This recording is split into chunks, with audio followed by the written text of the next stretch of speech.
We're going to talk about the Norwegian school system and how it's built up. We're going to tell you a little bit about grades and the exams, and then we're going to have our principal tell a little bit about the school. So I hope you guys enjoy it. In Norway, you can either go to public or private schools. Most people go to the public schools. The school system is divided into 3 different schools. You start with primary school, that's 1st to 7th grade. Then you go to middle school from 8th to 10th grade. These 2 schools are temporary. And then you go to high school, that's from 11th grade to 13th grade. Hi, now we're going to show you guys an interview with our principal, Ola, and he's going to talk about the school system and how it's built up. What's the most special thing about the Norwegian school system compared to school systems in other countries? What's positive and what's negative? I think the most special with the Norwegian schools are that all students are going in the same class with the same teacher.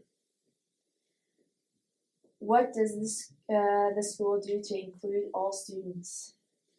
We try to make the school individually adapted. In which way do you think the school can get better at including students? I think if it was less students per teacher per class, maybe it could be better.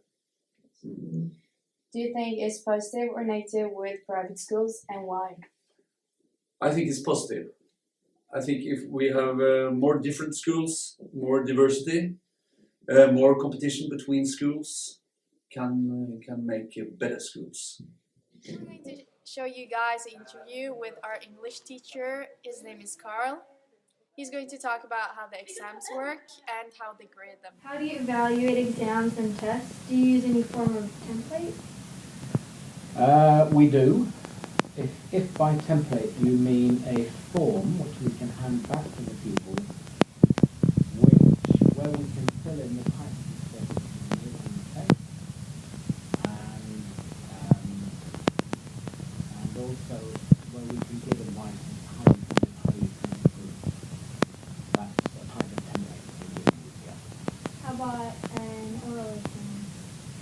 In an oral exam, I have made known to the pupils beforehand the criterion that I will use when evaluating the pupils.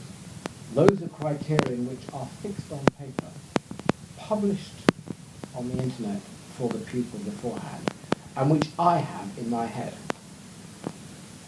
And also, sometimes I will have before me when I am really serious about grading pupils, okay? But normally I've done this so many times that it's in my head.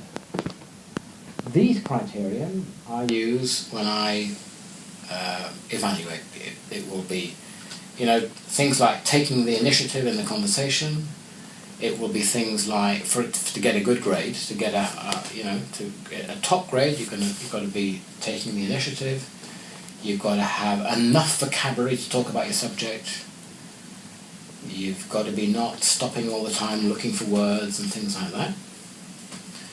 And then there'll be categories underneath there, an average will tolerate that you stop sometimes, or you're looking for words sometimes, and for the lowest category, if you can only say a few sentences about your subject, that's the lowest category, if you like. So yes, we do use